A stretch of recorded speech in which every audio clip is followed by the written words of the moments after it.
Well, hello. I'm here with Caitlin to talk about The Flying Dead, which is indeed the first story. Yes. So there's been some updates on the fake birds that have been flying around, spying on people. Uh, so uh, there's an article on Signal, and I'll pull this up right now if I can work my computer correctly. Here we go. So this is on Signal. This is by George L. Seffers.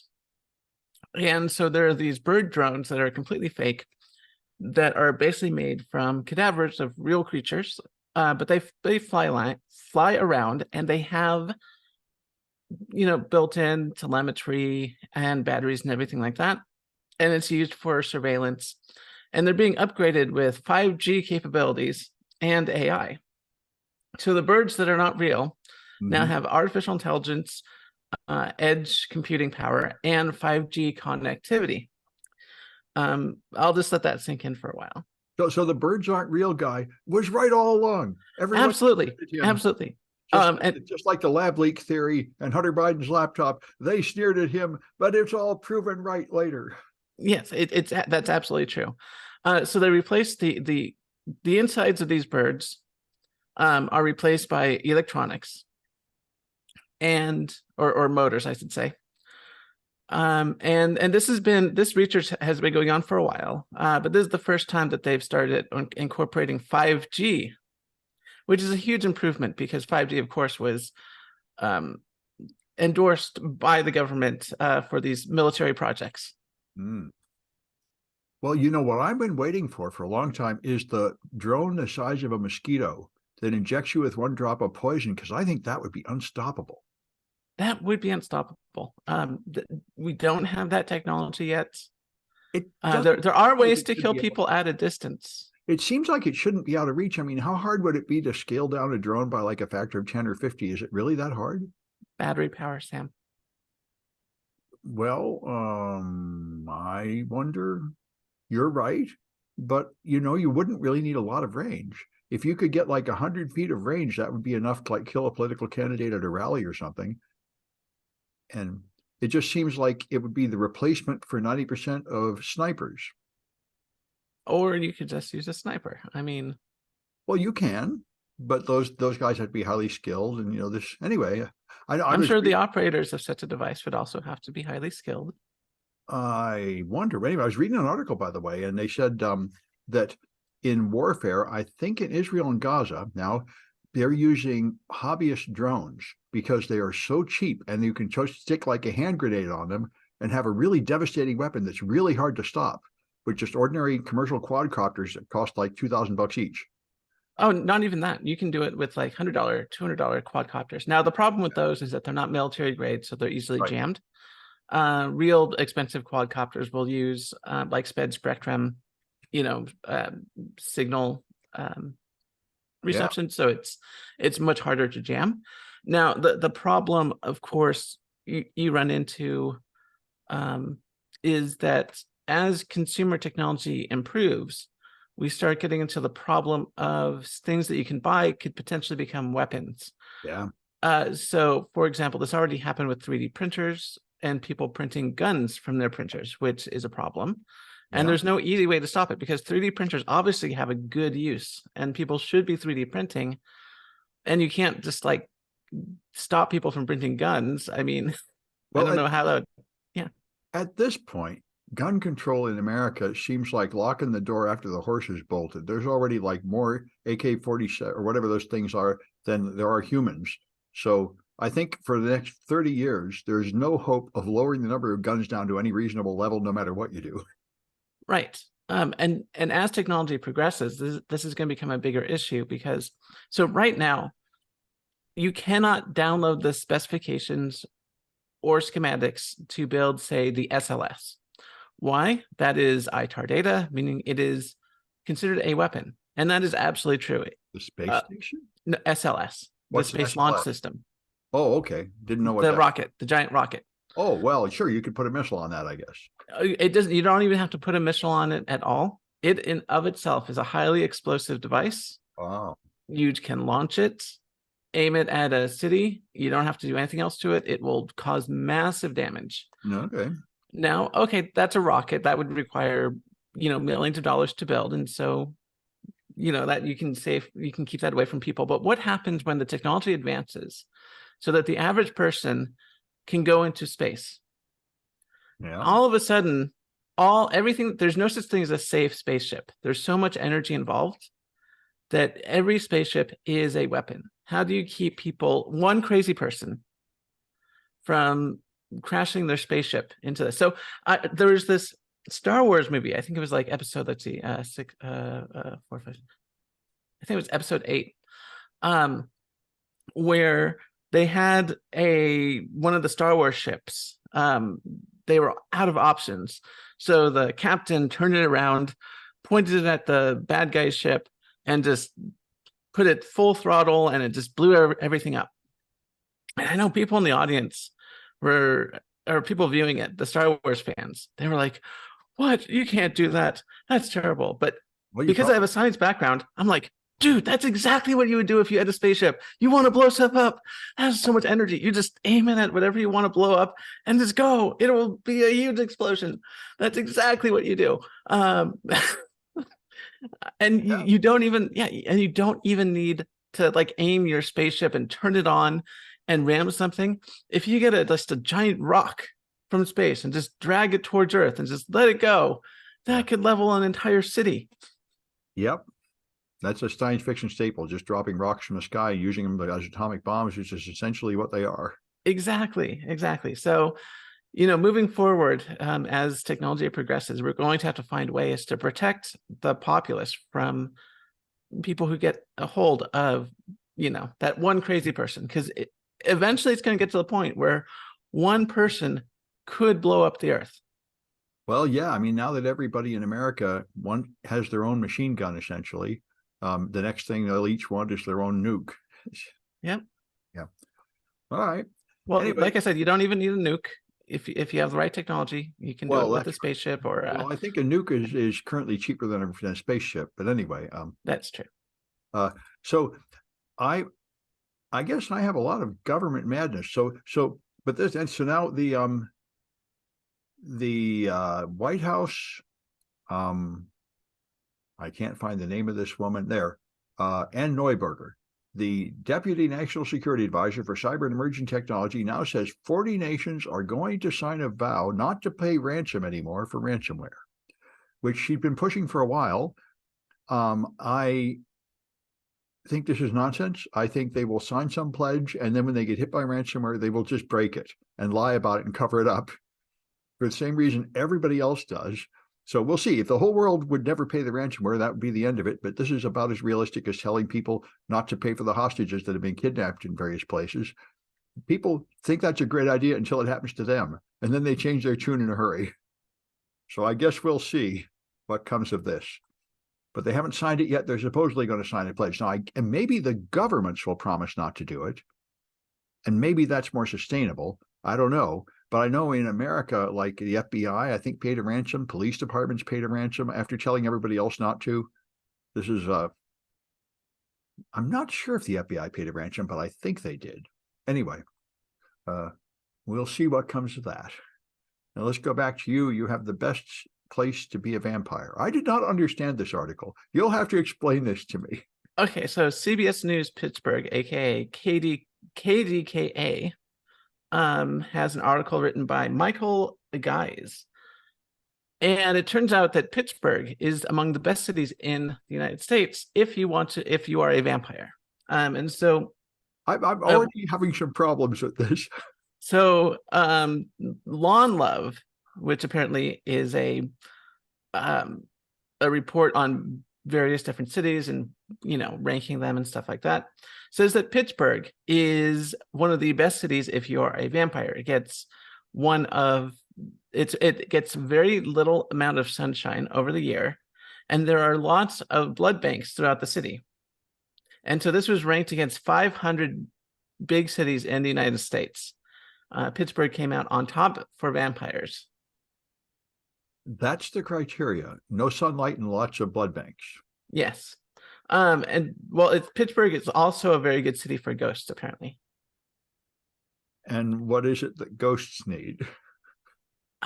I don't know. There's another report. I've got So study finds Pittsburgh among the best to be a ghost. So we'll look here. A new study from a travel website, upgraded points, best city to be like. Oh, so it looked at houses, number of grave sites, and interests in ghosts. That's what they were looking at. And so Pittsburgh has 2 graves per person and 26 cemeteries for 100,000 people. And the median age of the building is 64 years old, so it's very likely that there are ghosts inside. So if you are a vampire or a ghost, Pittsburgh is for you. I wonder if the Pittsburgh Chamber of Commerce has paid for these articles to draw desirable residents into their town. That I would love for Pittsburgh to become the next Transylvania. Evidently, somebody wants that to happen. Yes. So I'll go back to my nonsense, but I say some people might say that you're talking nonsense, but I claim I'm talking bigger nonsense because I'm talking about what the U.S. government is doing. And so Biden has passed an executive order that is hundreds of pages long to oversee and invest in AI. And I've got articles about this and a summary about it, and it just made me sick. It's new government agencies created, a bunch of forms. You have AI companies now have to fill out documents showing, reporting their pen testing, reporting how they're making sure their AI is not going to discriminate against people and stuff. And it just sounds like the very worst of like pointless government burden accomplishing nothing to me. And all out of the current paranoia that AIs are going to kill us all, which is being really fed by prominent people in AI, like the CEO of OpenAI said we're going to have artificial general intelligence within 5 years. And several famous pioneers have quit and said, I couldn't do this anymore because we're going to make the Terminator and kill us all. So they've got the government all excited. And this, anyway, it's happening. One article said similar things have happened in the past where the government has an initiative and it just never comes to anything. You can just safely ignore it, which is certainly what I would like to do. But we will see. I think it's nonsense to regulate something when you don't even know what it is yet. But I guess I'm close to Silicon Valley, and the Silicon Valley tech bros all say, don't regulate me, bro. Just let me build whatever makes money. But I think that's what you do when you have a new technology. You let people develop it, and then you find out what the consequences are, and then you pass a regulation. Until then, you've got normal product liability regulation and normal discrimination regulation. If it hurts people in this way, we already have laws to stop it. You don't need a whole new licensing bureaucracy full of rules they just made up when they don't even know what they're talking about. Anyway. Yeah, I mean, this is so weird because the United States government, the military, benefits greatly from the advances in Silicon Valley. I mean, I know there's a lot of skepticism of what people do in Silicon Valley, and a lot of it is questionable. But there are military applications, and there's absolutely military applications of AI. So, you would think that the White House would be like, go build your stuff. Let's, share it with us. Well, there's always a certain amount of just, control freaks that just say, oh, no, everything has to be under my control. And right now, there's this huge thing. I hear it always with Kara Swisher and Scott Galloway always going on about how social media is destroying America and we have to clamp down on it, which reminds me an awful lot of all the previous things that were going to kill us all, like the printing press and comic books and video games. I'm pretty skeptical about that. I'm all in favor of certain regulations and consumer protections for people using social media. I do think that can be abused. Well, a whole bunch of states are now suing Facebook on the grounds that they made an addictive product and trapped our children in it. And that's ridiculous. That's ridiculous. I was thinking like more along heroin or something. Yeah, no, I was thinking more along the lines of election tampering and stuff like that. Not, it's ruining our children like rock music. That's ridiculous. Well, that's where it's at, though. That's the current big press, because one guy, Jonathan Haidt, claims to have good evidence that it really harms teenage girls, although other people say they have evidence that it doesn't. And, I don't know. You know what else harms teenage girls? I don't. High school peer pressure, unrealistic standards in the media. I could go on and on. Well, yeah, and I think that's basically the point of this. I never heard anyone say how social media harms young girls, but my feeling was it's that they see pictures of other young girls that are richer and prettier and happier and have a better life, and they feel bad that they can't keep up. I assume that's it. Yeah. And, there's a certain point where it's like, women can we can take care of ourselves. We don't need the government to step in and protect us against, harmful images and stuff like that. We can learn to deal with it and grow and everything. We don't Well, need, yeah. there's been this whole push, to change the body image and all that stuff for trade and advertising and all that. So it's suggesting, I think correctly, that young girls can't protect themselves and they are influenced by this stuff, and it would be better not to expose them to so much of it. It is healthier to have a diverse view of women in the media. Absolutely. And content creators should be encouraged, to have more diversity in their casting. With that said, you don't need to like ban Facebook because people share images of unrealistic body types from time to time. Yeah. Well, anyway, we're in for the age of social media regulation and AI regulation, or so it seems. Anyway, you got a story about a disabled man. Actually, no, it's about Air Canada. They're improving their service. So let me share this article from The Guardian.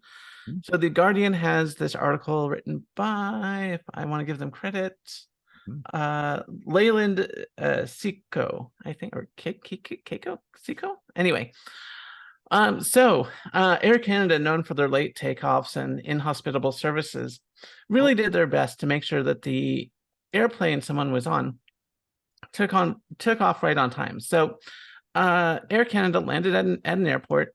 I think it was Las Vegas, I believe, and there was a disabled passenger on board, and Air Canada was determined to make sure that their flight was on time.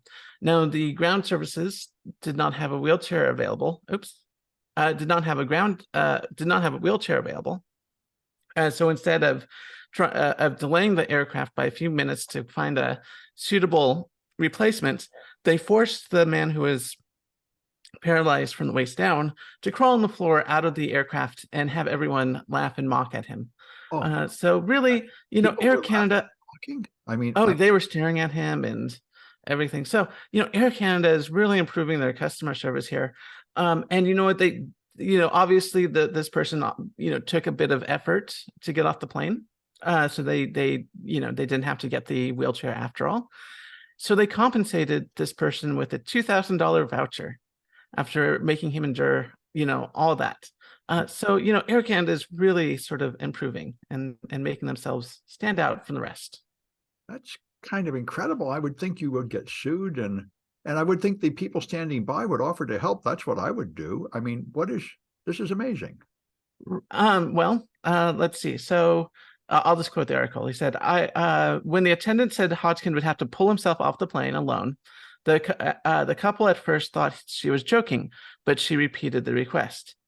I said, of course I can't. I'm in a wheelchair. I can't walk, he told the Canadian press. So Hodgkin was forced to use his upper body strength to haul himself past 12 rows of seats with his wife holding the bags. And let's see, here we go. This is the wife speaking. She says, it took us struggling in front of dozens of people as some looked away and others looked on with shame to get off that plane. He hurt his legs and I hurt my back. Emotionally, a lot was more hurt. My husband's human rights were trampled, and Air Canada won't respond to us and never did reach out like they promised. So, like I said, Air Canada is really making a commitment to making sure their planes can take off on time, and really improve the customer service for the majority of the passengers on their aircraft. Yeah, that's pretty amazing. Yep. You would think two people could just carry the guy off or something. There'd be so many better ways to handle this. Air Canada, like I said, they're one of the best, clearly. Apparently. I think, in fact, I've heard that they had friendly service, but not on this occasion. Most people I talk to, for whatever reason, avoid Air Canada. Oh, well, I maybe that's why. All right. Well, I didn't plan it this way, but all my articles are about government nonsense. So, as you know, in America, facial recognition software is greatly discouraged, and many of the big companies that went into it have pulled out of it just after discovering that the stuff doesn't work and it leads to horrible disasters. But in the UK, the police have been encouraged to immediately use it more and double their use of facial recognition. They've increased putting all the government pictures from all the government databases in this thing, saying they can find crime. And over there, of course, the civil rights groups are saying, oh, this is a bad idea. This stuff doesn't work. It'll finger the wrong person. But they're being ignored and steamrolled over by the government. Just like they recently passed a online safety bill that contains a statement that they must overcome all the encryption, which they seem to have decided not to enforce right away because so many big companies said they would leave Britain if they did that. But they do seem to have sort of a right-wing push for unwise, harsh government oversight gaining the ascendancy over there. I assume this will be followed by scandals and backlash, but right now it's moving to the right. Well, I would like to see the statistics on how well the facial recognition software works on identifying potential suspects versus, false positives. And, if it works well enough, like 50% of the time you get the right person, 50% you don't, you might, I would argue it might actually be worth putting up, even if there's a lot of false positives, as long as the people operating it understand that. And of course, you also have to look at the fact that a lot of these AI systems are inherently racist and designed by white people. But once you get those numbers down, you can sort of do an evaluation of, are the false positives worth it to find, drug dealers and stuff like that going across nations. Yeah, well, see, the articles I've read about it say something that people should have shown. They told you not to just believe the AI, but not just believe the facial recognition, but to verify it with other means. But in practice, police don't do that. And this is like when they put warnings on a bottle of medicine. In practice, the police are overworked, underfunded, undertrained, and just rushing. And they just use the thing. And when it fingers somebody, they go arrest them. And so, I'd like to see the real results, the real consequences on real use. It reminds me of the encryption battle, where I was for a while on the guy saying, oh, it's not that hard to design encryption with a third key that would let you in so the government could surveil it. It's technically possible. And people say, yeah, but in the real world, that key will leak. The guy running it will do something stupid with it, and pretty soon everybody's got it. That's the problem. Can you actually implement it with the real police that exist in a way that leads to good results? That's the point. Yeah, I don't think just putting it in the hands of random police officers would be wise for sure. Yeah. Well, we're gonna, I guess, find out. I've seen some studies before of previous attempts to do this, and that's why it's pretty much been banned everywhere, because in practice it's turned out to be awful. But I guess we're going to see how it works in Britain. Like I said, I want to see the numbers, and then we can sort of decide, because I've heard a lot of anecdotes, terrible anecdotes of people, particularly people of color, getting targeted by these AI systems. But if like I said, it's hard to make these decisions if you're working just on anecdotes. Well, you'd like to know how many actual good arrests it leads to. And I remember the previous history of like the internet spying and stuff. They could only point to like one or two actual incidents they managed to prevent with all that.